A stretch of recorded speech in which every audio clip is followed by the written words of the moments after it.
샬롬, 안녕하세요. 열왕기상 17장 하겠습니다. 16장까지는 왕들의 이야기였습니다. 17장은 여러분이 잘 아시는 엘리야에 대한 이야기가 시작되는 장입니다. 열왕기상 17장부터 열왕기하 2장까지는 선지자 엘리야에 대한 기록입니다. 이스라엘의 역사 가운데 우상숭배가 가장 심했고 또 영적으로 가장 타락한 시대가 바로 아합이고요. 이 아합의 때 활동했던 선지자가 바로 엘리야입니다.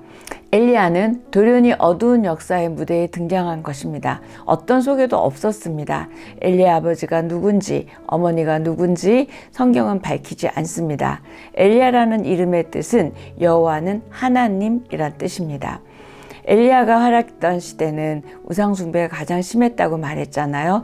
그랬을 때 하나님이 가장 큰 선지자로 사용하고 있습니다.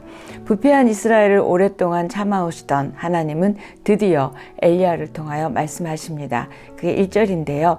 그때 길르앗에 살던 사람들 가운데 디셋 사람 엘리야가 아합에게 말했는데, 내가 섬기는 이스라엘의 하나님 여호와께서 살아계심을 두고 맹세하는데 앞으로 몇 년 동안 내 말이 없으면 이슬도 없고 비도 없을 것이다, 이렇게 말합니다.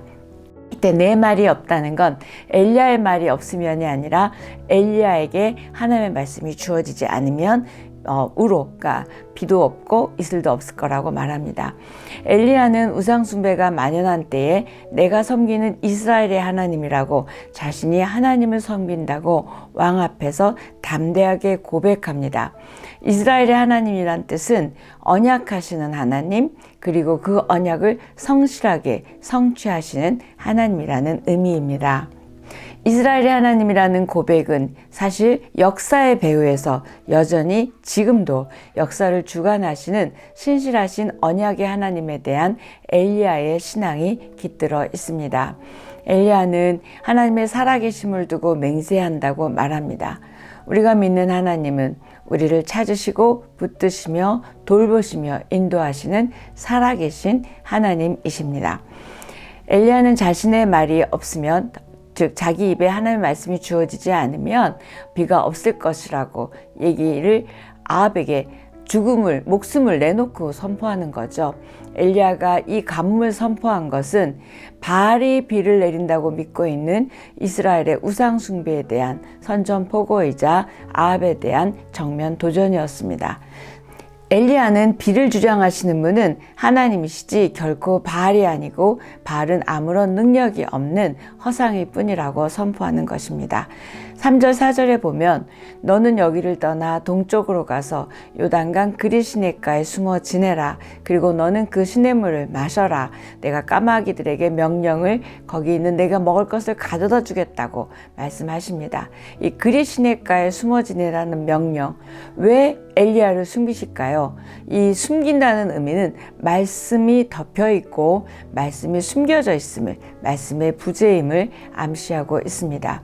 또 시냇가에 숨으라고 말했는데요. 이 시내라는 것은 강우량에 따라 물이 있기도 하고 마르기도 하죠. 그래서 하나님이 비를 주셔야만 물이 있는 곳으로 숨겨서 결국 비를 주관하는 분이 하나님이시라는 의미를 암시하고 있습니다. 레위기 11장을 보면 까마귀는 가증하고 부정한 새입니다. 그런데 왜 하나님은 하필 왜 이 부정한 까마귀를 사용해서 선지자 엘리야를 먹이셨을까요? 이것도 어떤 암시인데요. 이스라엘 백성들이 지금 바알이 자기네들을 먹인다고 생각하잖아요. 그런 영적인 상태를 드러낼 뿐만 아니라 먹거리나 생사화복을 하나님을 의존해야 되는데 까마귀처럼 가증한 바알에게 의존하고 있음을 암시하고 있습니다. 하나님께서는 엘리야에게 시돈의 사르밧으로 가서 지내라고 하십니다. 사르밧은 시돈에서 남쪽으로 13km 떨어진 이세벨의 고향입니다. 엘리야는 바알 종교의 본거지로 간 것입니다. 엘리야는 사르밧에서 과부를 만나서 물 달라, 빵 달라 이렇게 하는데, 그녀의 형편은 그 남은 밀가루를 가지고 빵 만들어서 먹고 이제 아들하고 죽으려고 했다는 말씀이 있습니다. 그러나 엘리야는 여인에게 여호와께서 비를 주실 때까지 밀가루가 떨어지지 않을 것이며 기름이 마르지 않을 것이라고 말합니다. 이 말을 믿지요. 그래서 그 여인은 빵을 만들어서 엘리야에게 주고 기적을 경험하게 됩니다. 여호와의 말씀을 믿음으로써 살게 된 이 여인과 지금 바알을 믿는 이스라엘 백성들과 대조하고 있습니다. 그 이후 사르밧 과부의 아들이 병들어 죽고 말았을 때 엘리야가 기도해서 아들이 살아나는 일이 일어납니다. 그때 사르밧 과부가 놀라운 믿음의 선포를 합니다. 24절인데요. 이제 당신이 하나님의 사람인 것과 당신의 입에서 나오는 여호와의 말씀이 진실임을 알겠습니다. 라고 이스라엘 백성들도 고백하지 않는 믿음의 고백을 하는 모습을 보게 됩니다. 이방 땅의 바알 신앙의 본산지인 그 여인이 이렇게 말하는 모습과 정말 하나님의 백성인 그들이 하나님을 떠난 모습을 비교하면서 이 영적 상태를 드러내고 있습니다. 이스라엘 백성들은 왕을 포함해서 바알 숭배에 빠져 있잖아요. 그래서 대조하고 있습니다. 하나님께서는 이렇게 성령으로 여인의 마음과 믿음을 준비시켜 놓으신 것입니다. 사르밧 과부의 이야기의 강조점은 그걸 기적을 경험했다 이것이 아니라 그 기적을 행하시는 하나님, 또 그 말씀을 순종했던 그 여인의 기적들을 보면서 하나님은 어떤 분이신지, 어떤 하나님이신지를 드러내고 있습니다.